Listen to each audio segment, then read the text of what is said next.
ada dua pandangan tentang demonstrasi, terkait demonstrasi. Pandangan yang pertama, karena dalam hal ini berkenaan dengan perjuangan, kalau diniatkannya untuk memperjuangkan yang hak, maka diperbolehkan.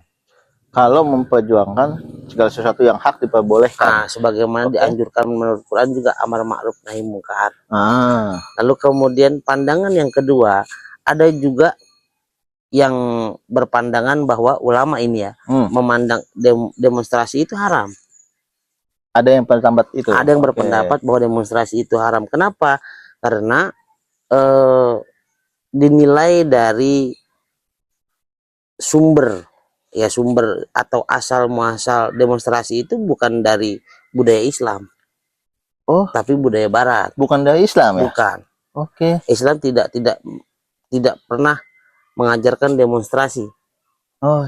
Yang diajarkan oleh agama Islam adalah musyawarah mufakat. Tidak ada lembaga rakyat yang bisa memutus bahwa kalian salah. Nggak ada. Kenapa bisa begitu? DPR memang lembaga tinggi negara, harusnya ada lembaga tertinggi negara, yaitu yang disebut dengan wakil-wakil rakyat.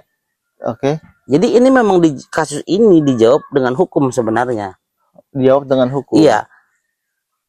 Konstitusi kita, Undang-Undang Dasar 45, sejak amandemen hancurlah bangsa ini. Sejak Undang-Undang Dasar 45 yang asli di amandemen, hancur bangsa ini. Kedaulatan rakyat adalah memposisikan rakyat untuk membangun aturan dasar dalam kehidupan berbangsa dan bernegara. Nah, makanya di klausul yang lain dikatakan MPR setidak-tidaknya, sekurang-kurangnya bermusyawarah di ibu kota setiap 5 tahun sekali. Itu sekurang-kurangnya. Jadi boleh nggak lebih dari 1 kali dalam 5 tahun? Boleh. Dan kedudukan MPR bukan di ibu kota seharusnya. Di mana tuh? Seharusnya ada di setiap daerah. Kan sidangnya di ibu kota. Berarti kedudukan MPR seharusnya ada di daerah masing-masing di Indonesia. Sehingga rakyat kalau ada komplain terhadap kebijakan pemerintah, mengadu kepada wakil rakyat yang berada di daerah masing-masing. Wakil rakyat ini yang pergi ke ibu kota untuk melakukan sidang, melakukan kontrol terhadap 3 lembaga yang disebut legislatif, yudikatif, eksekutif. Nah, di sini lembaga ini dikontrol, makanya Indonesia sebenarnya bukan trias politika. Nah, ini konsep ngeri sebetulnya kalau dibahas ini. Tapi karena bangsa ini tuh karena tidak mau kaji sejarah bangsanya, sehingga terjadi fenomena hari ini wajar. Bikin paham. Assalamualaikum warahmatullahi wabarakatuh. Apa kabar teman-teman semua? Balik lagi dengan kita di podcast Bikin Paham. Nah teman-teman, kali ini kita mau bahas mengenai keadaan yang saat ini sedang terjadi nih teman-teman. Jadi kemarin ini banyak teman-teman kita yang mengajukan aspirasinya, melakukan demonstrasi di gedung MPR DPR. Banyak tuntutan yang dilakukan oleh teman-teman kita untuk memperjuangkan hak dan keadilannya. Nah, terus kita nih sebagai warga sipil, sebagai umat Islam khususnya, sikap kita harus melakukan apa nih? Tindakan kita harus seperti apa? Apakah demo yang sudah berlaku, yang sudah ada, itu tetap harus dijalankan? Dan kalau memang tetap harus dijalankan, etika dan tata caranya seperti apa? Agar para pejabat kita yang di atas bisa mendengar aspirasi kita nih, khususnya warga Indonesia. Kita bahas teman-teman bareng Bang Pian. Bang, sehat? Alhamdulillah. Alhamdulillah. Gimana Bang hari ini nih Bang? Kayaknya memang cuaca saat ini itu kurang cerah nih Bang. Seperti keadaan saat ini yang sangat mencekam. Sebetulnya beritanya tuh di mana-mana tuh chaos. Waduh, kacau. Jadi gimana nih sekarang nih sikap kita nih untuk menyikapi permasalahan ini, khususnya demonstrasi yang sedang ramai ini Bang? Gimana nih Bang? Ya kalau melihat ini Indonesia berduka berarti. Iya itu sangat berduka benar. Jadi melihat kejadian apalagi kemarin sampai ada yang meninggal dunia ya. Meninggal dunia terkait hal ini, terkait demonstrasi dalam Islam sebetulnya ada dua pendapat. Ada dua pendapat. Ada dua pendapat Oke. terkait tentang demonstrasi ya, atau unjuk rasa atau demo, lebih kenal ya, Nah, dikenal ya. dari dulu taunya kita demo ya kan. Bukan demo masak nih tapi nih. Bukan. Demonstrasi di sini kan dimaksud unjuk rasa sebagai bentuk ungkapan menolak atau melakukan perlawanan terhadap sesuatu yang dianggap tidak baik. Iya benar. Itu membuktikan bahwa sebenarnya kalau sampai tumpah ruah manusia seperti air di jalanan, itu bentuk bahwa Indonesia rakyatnya tidak punya wakil. Rakyatnya tidak punya wakil. Tidak punya wakil. Masya Allah. Sampai detik ini wakil rakyat itu nggak ada. Kalau ada wakil rakyat, sudah barang tentu wakil rakyat itu yang di depan. Bukan Harusnya rakyat ya. yang turun ke jalan. Oh iya, namanya perwakilan ya. Namanya perwakilan rakyat Iya. yang mewakili suara rakyat. Jangan malah bahas senang-senang di atas penderitaan rakyat, begitu ya maksud saya. Gitu. Oke. Kalau menurut Islam ada dua pandangan tentang demonstrasi, terkait demonstrasi. Pandangan Apa yang gitu? pertama, karena dalam hal ini berkenaan dengan perjuangan, kalau diniatkannya untuk memperjuangkan yang hak, maka diperbolehkan. Kalau memperjuangkan segala sesuatu yang hak diperbolehkan. Sebagaimana dianjurkan menurut Quran juga amar ma'ruf nahi mungkar. Lalu kemudian pandangan yang kedua, ada juga yang berpandangan bahwa ulama ini ya memandang demonstrasi itu haram. Ada yang berpendapat itu. Ada yang berpendapat bahwa demonstrasi itu haram. Kenapa? Karena dinilai dari sumber atau asal muasal demonstrasi itu bukan dari budaya Islam. Tapi budaya Barat. Bukan dari Islam ya? Bukan. Oke. Islam tidak pernah mengajarkan demonstrasi. Oh iya. Yang diajarkan oleh agama Islam adalah musyawarah mufakat. Oke. Ketika Nabi sebelum meninggal dunia, Nabi Muhammad berpesan, jika terjadi perselisihan di antara kamu, maka bermusyawarahlah di antara kamu.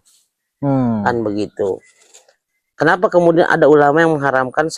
Salah satu alasannya yang tadi, bukan berangkat dari budaya Islam. Yang kedua, mudorotnya lebih banyak ketimbang maslahatnya. Mudaratnya lebih banyak. Contohnya, gara-gara demonstrasi mengakibatkan merugikan orang lain. Islam tidak menghalalkan perbuatan yang merugikan orang lain. Tapi kan ini Bang, sekarang mewakili bukan begini juga kan? Ya, yang didemonstrasi adalah anggota DPR MPR. Ya. Lalu kemudian yang kena imbasnya yang bukan anggota MPR DPR jadi kena juga. Itu apakah dibenarkan? Oh iya. Misalkan terjadi huru-hara, misalkan pembakaran di mana-mana. Nah, pembakaran ini yang dibakar ini mobilnya MPR, mobil negara atau mobil sipil. Oh, yang kita nggak tahu ya? Yang kita nggak tahu keberadaannya. Lalu kemudian yang poin yang kedua, mudarat yang lainnya, dalam keadaan memanah seperti itu, dalam range waktu yang panjang, apakah mereka masih ingat sholat? Sholat. Nah, di mana sholat ini menjadi kewajiban mutlak.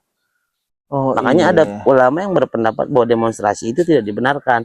Tapi ada juga ulama yang berpendapat bahwa demonstrasi itu diperbolehkan, dianjurkan selama itu untuk memperjuangkan yang hak. Oh iya, ada yang di dalam yang dalilnya amar ma'ruf nahi mungkar. Jadi ada dua pandangan terkait hal ini. Nah, jadi untuk menyikapi dua pandangan itu, kita nih secara bijak harus melakukan apa nih? Dari dua pendapat itu, kita kan orang awam nih Bang, nggak paham mengenai hal itu. Ya, berarti kan pilihannya ada dua. Mau yang mana gitu? Ikut yang mana? Islam ada ulama memandang bahwa boleh demonstrasi. Asalkan catatannya tidak buat rusuh. Yang poin yang kedua, ya tidak ikut. Tapi kalau misalkan nggak ada kerusuhan, nggak ada huru-hara, jatuhnya nggak didengar juga dong aspirasi ya itulah kita bentuk bahwa kedaulatan rakyat ini nggak ada yang bawa. Nggak ada yang bawa. Iya. Inilah kerusakan sistematika hidup hari ini karena tidak ada aturan main yang yang sifatnya mengikat secara tertulis, secara de jure and de facto. Jadi legalitas untuk menjamin kedaulatan rakyat hari ini sudah tidak ada. Oke, sekarang gini, anggaplah kita sebagian besar dari kita pilih yang pertama nih, pendapat yang pertama nih, melakukan demo, ya kan, untuk mewakili aspirasi kita. Nah, karena apa? Karena sikap rakyat kita ini dalam kondisi marah nih, Bang. Ya kan? Marah, merasa dijolimi oleh pemimpin-pemimpin kita nih yang nggak amanah. Nah, gimana nih gitu kan? Apakah itu dibenarkan ketika kita marah mengambil sikap atas perbuatan pemimpin kita yang nggak amanah sampai membuat akhirnya chaos? Boleh saja melakukan demonstrasi dengan catatan demonstrasi ini ada yang kita tolak. Pertanyaannya dulu, yang ditolak apa sih? Yang ditolak apa? Okay. Bagi yang demo mesti tahu yang ditolak itu apa sih? Yang ditolak apa tuh? Apa dong? Fenomena hari ini kita pengen tahu dulu yang ditolak apa sih? Yang ditolak dia minta dibubarkan. Itu dia. Kasus saat ini nggak jelas demonstrasinya arahnya kemana sebenarnya? Kan karena yang sedang rame nih lagi viral itu mengenai pejabat-pejabat kita yang mendapatkan penghasilan lebih gede, tunjangan yang besar, sampai mereka bersenang-senang di atas penderitaan rakyat. Bahasa yang sebagian dari masyarakat kita nih melihat itu kayaknya ini rakyat lagi susah nih, kok lu senang-senang di atas penderitaan rakyat lu begitu. Ya terus apakah dengan di demonstrasi itu akan berubah? Enggak. Tapi kan pernah terjadi pada tahun 98. Enggak, tidak ada lembaga yang kontrol terhadap dewan tersebut. Tidak ada lembaga. Tidak ada lembaga rakyat yang bisa memutus bahwa kalian salah, nggak ada. Nggak ada. Kenapa bisa begitu? DPR memang lembaga tinggi negara, harusnya ada lembaga tertinggi negara, yaitu yang disebut dengan wakil-wakil rakyat. Oke. Jadi ini memang kasus ini dijawab dengan hukum sebenarnya. Dijawab dengan hukum. Iya. Konstitusi kita Undang-Undang Dasar 45 sejak amandemen hancurlah bangsa ini. Sejak Undang-Undang Dasar 45 yang asli di amandemen hancur bangsa ini. Karena klausul pasal tentang kedaulatan rakyat dihapus. Dihapusnya begini. Kalau sebelum di amandemen pasal 1 ayat 2 menyatakan kedaulatan adalah di tangan rakyat dan dilakukan sepenuhnya oleh Majelis Permusyawaratan Rakyat. Sekarang kedaulatan di tangan rakyat dan dilakukan menurut Undang-Undang Dasar. Lalu di dalam Undang-Undang Dasar klausul yang mana yang menampung aspirasi rakyat? Oh iya itu. Nah kemudian cacat memang dalam konstitusi bukan berarti tidak boleh diamandemen. Boleh diamandemen tapi perihal yang pas. Perihal yang pas. Itu kan sebenarnya secara sistemik Indonesia ini bermasalah secara hukum. Secara hukum dasar, karena Undang-Undang Dasar menentukan bagaimana negara itu terbentuk.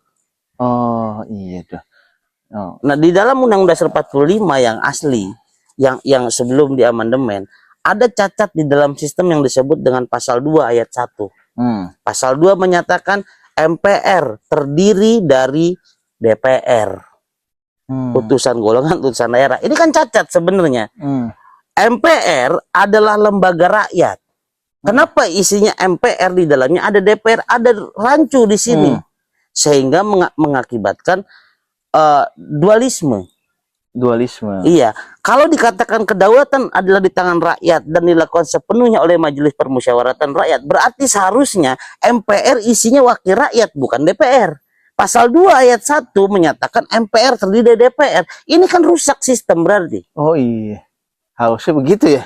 Harusnya kan klausulnya berbunyi MPR terdiri dari wakil-wakil rakyat yang berada di setiap daerah. Oh iya. Seharusnya demikian. Namanya juga iya. Majelis kan. Yang disebut Majelis Permusyawaratan Rakyat adalah pelaksana daripada kedaulatan rakyat. Kalau ditinjau dari definisi kedaulatan rakyat adalah memposisikan rakyat untuk membangun aturan dasar dalam kehidupan berbangsa dan bernegara. Oke. Nah, makanya di klausul yang lain dikatakan MPR setidak-tidaknya, sekurang-kurangnya bermusyawarah di ibu kota setiap 5 tahun sekali. Itu sekurang-kurangnya. Jadi boleh nggak lebih dari 1 kali dalam 5 tahun? Boleh. Dan iya. kedudukan MPR bukan di ibu kota seharusnya.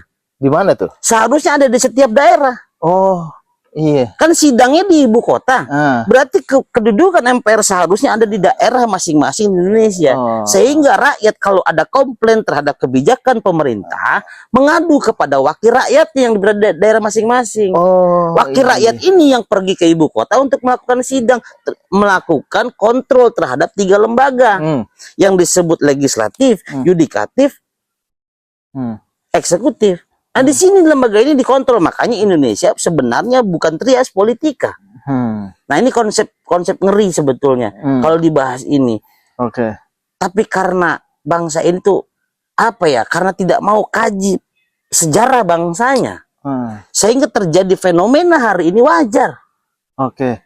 Nah, terus sikap gini kan berarti kan kalau misalnya dari apa yang lu jelaskan saat ini masyarakat ya kan mengajukan aspirasinya, melakukan demonstrasi atas kemarahannya kepada para pejabat yang ada. Nah, kalau dari yang lu jelaskan tadi, berarti kan nggak mungkin bisa tercapai nih untuk dibubarkannya, ya kan? DPR MPR nih, nggak mungkin banget kan kalau dari yang lu bahas tadi.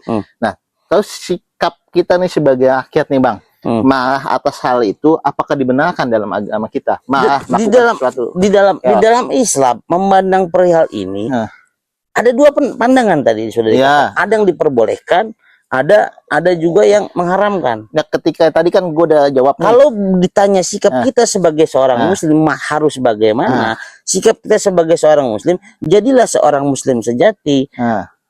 Bertindak atas dasar iman, memperjuangkan hak-haknya rakyat. Dan ketika memperjuangkan itu harus jelas rutenya. Contohnya gimana nih? Yang dituju semisal presiden. Bapak Presiden, tolong sejahterakan kami. Misalnya begitu. Bagaimana caranya pertanyaan? Nah, itu. Jadi si pendemo harus punya konsep yang ia bawa. Oh, kalau ibarat kita tuh bawa proposal.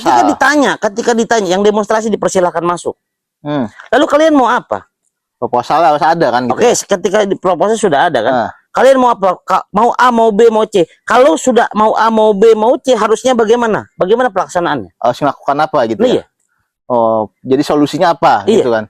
Harus ada, jadi mesti musyawarah ya. Nah, itu dia. Oleh karena itu wasyawirhum fil amri. Nah, mau tidak mau yang kita tuntut seharusnya yang kita tuntut bangun kembali majelis permusyawaratan rakyat yang mutlak ada di wilayah tiap-tiap daerah masing-masing, sehingga kita punya wakil. Iya, benar. Seharusnya tuntutan itu supaya kedaulatan itu ada yang nampung. Nah, sekarang nggak bisa ketampung karena ini disebut kesalahan sistemik. Kalau sudah sistemik sampai kemana-mana, jadi kena imbasnya. Jadi kena imbasnya. Oh iya sih. Ya, terus gini Bang. Oke lah, ya. Banyak nih masyarakat kita yang terprovokasi deh, terpancing karena kekurangan krisis nih dalam hal ekonomi dan lain sebagainya yang kita pernah bahas mengenai kesenjangan sosial dan lain sebagainya. Itu kan membuat kelaparan itu membuat rakyat itu jadi jatuhnya membuat sesuatu yang di luar nalar. Akhirnya terjadilah kekeosan nih yang saat ini terjadi, chaos, ya kan, ngamuk, marah. Nah, bukan kepada tempatnya, misalkan merusak fasilitas publik yang udah dibangun oleh negara pakai uang kita juga. Nah, itu apakah di dalam agama kita dibolehkan hal itu? Demonstrasi yang diperbolehkan itu demonstrasi yang tidak mengakibatkan kemudorotan. Catatannya itu. Iya. Oh, jangan merusak fasilitas umum. Kalau udah merusak, misalkan haram hukumnya. Haram. Siapa yang mau ganti? Negara juga ya, tambah udah krisis tambah lalu krisis. Kemudian ya? ada item berikutnya yang kemudian kalau dari ulama yang berpendapat bahwa demonstrasi tidak diperbolehkan, ada kalimat ati Allah wa ati Rasul wa ati umaro. Jadi taatilah Allah, taatilah pemimpin. Kalau ini kan jolim. Itulah makanya kemudian amar ma'ruf nahi munkar, balik lagi ke poin yang itu. Muta aja ya. Jadi boleh melakukan menegakkan keadilan selama jelas apa yang diajukan. Sekarang kita hanya menolak tapi tanpa memberikan solusi pun akhirnya dianggap sia-sia. Dianggap Percaya sia-sia. deh, dianggap sia-sia. Oke. Kalau sudah dibubarkan DPR, lalu kalau DPR-nya jadi bubar, semisal DPR bubar, lalu mau buat apa? Iya. Jawab. Kalau bisa jawab, baru bisa selesai permasalahan bangsa. Kalau enggak, ya nggak akan selesai. Oh, dijadikan apa? Jangan terkecoh oleh isu politik nasional sehingga terjadi perpecahan di dalam bangsa kita sendiri. Oh iya, jangan ditunggangin oleh nanti oleh asing kali ya. Hati-hati, hati-hati. Jangan-jangan ini. Jangan-jangan banyak jangan-jangannya. Jangan-jangan deh banyak. Iya, Oh, jangan-jangan itu tanda tanya nih. iya asing. kan mengerikan. Oh, iya. Ini ada apa sebenarnya di bangsa ini? Oke. Tapi semoga Allah, kita seorang muslim, sikap kita setidak-tidaknya minimal, seminimal-minimalnya angkat tangan kita, berdoalah. Kalau kita mampu memperbaiki langsung, maka langsunglah kita bertindak memperjuangkan haknya rakyat. Nah, begitu. Jadi kita wajib tuh ya kembalikan lagi semuanya kepada dasar agama kita ujung-ujungnya, gitu kan. Jangan keluar dari konteks itu. Nah, oke. Sekarang kita nih mengenai demonstrasi kita akan skip nih Bang, karena lanjutannya demonstrasi yang ada akhirnya kan menimbulkan chaos yang lain nih. Oke, saat ini nanti kita bahas nih di konten selanjutnya nih. Nah, teman-teman, tadi kita udah bahas mengenai keadaan saat ini yang sedang rame nih. Keadaan demonstrasi yang di mana-mana menuntut keadilan, menuntut akan aspirasinya dikabul oleh pimpinan kita, presiden kita. Nah, terus bagaimana solusinya? Tadi kita udah dijelaskan sama Bang Pian nih. Solusi kita sebagai rakyat, sebagai umat muslim harus melakukan apa sih? Tadi udah dijawab semua nih sama Bang Pian nih. Udah dijelaskan step by stepnya. Sikap kita harus apa? Langkah kita harus apa, dan kembalikan semuanya kepada dasar agama kita, kalau kata Bang Pian. Nah, bagi teman-teman yang belum paham, tonton, simak, dan nikmatin aja dulu. Nanti juga teman-teman akan paham. Nanti juga lu paham.